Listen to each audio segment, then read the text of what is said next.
Brethren and fathers, hear my defense before you now. And when they heard that he spoke to them in the Hebrew language, they kept all the more silent.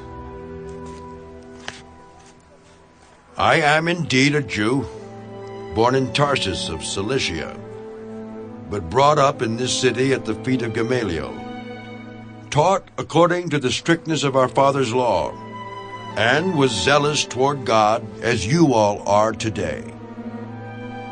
I persecuted this way to the death, binding and delivering into prisons both men and women, as also the high priest bears me witness, and all the council of the elders, from whom I also received letters to the brethren, and went to Damascus to bring in chains even those who were there to Jerusalem to be punished.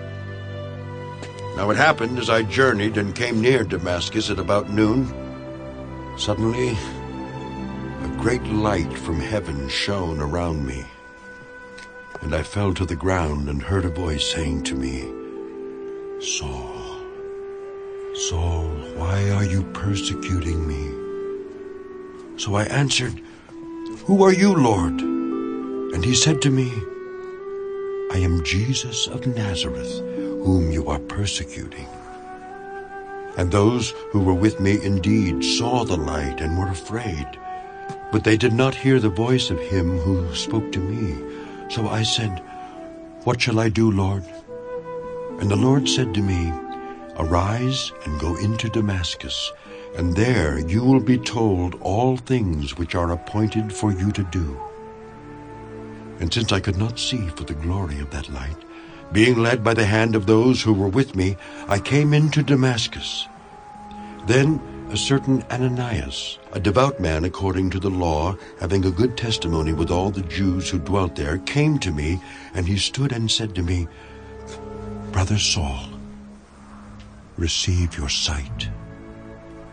And at that same hour I looked up at him. Then he said, The God of our fathers has chosen you, that you should know his will and see the just one, and hear the voice of his mouth. For you will be his witness to all men of what you have seen and heard. And now, why are you waiting?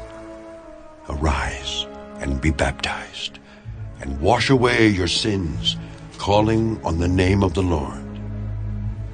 Now it happened, when I returned to Jerusalem and was praying in the temple, that I was in a trance and saw him saying to me, Make haste and get out of Jerusalem quickly, for they will not receive your testimony concerning me.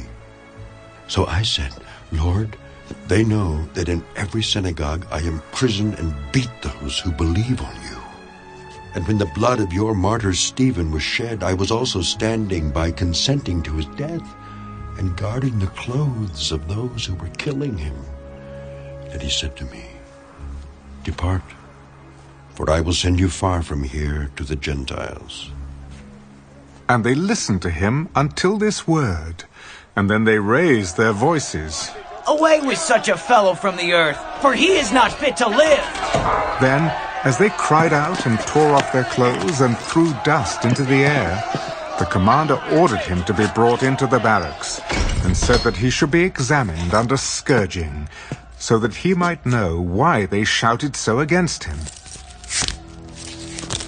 And as they bound him with thongs, Paul said to the centurion who stood by, Is it lawful for you to scourge a man who is a Roman and uncondemned? When the centurion heard that, he went and told the commander. Take care what you do, for this man is a Roman.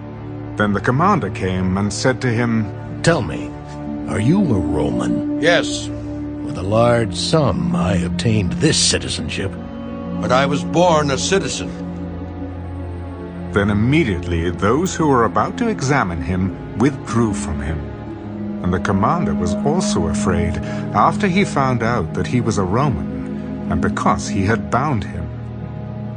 The next day, because he wanted to know for certain why he was accused by the Jews, he released him from his bonds, and commanded the chief priests and all their council to appear. and brought Paul down and set him before them.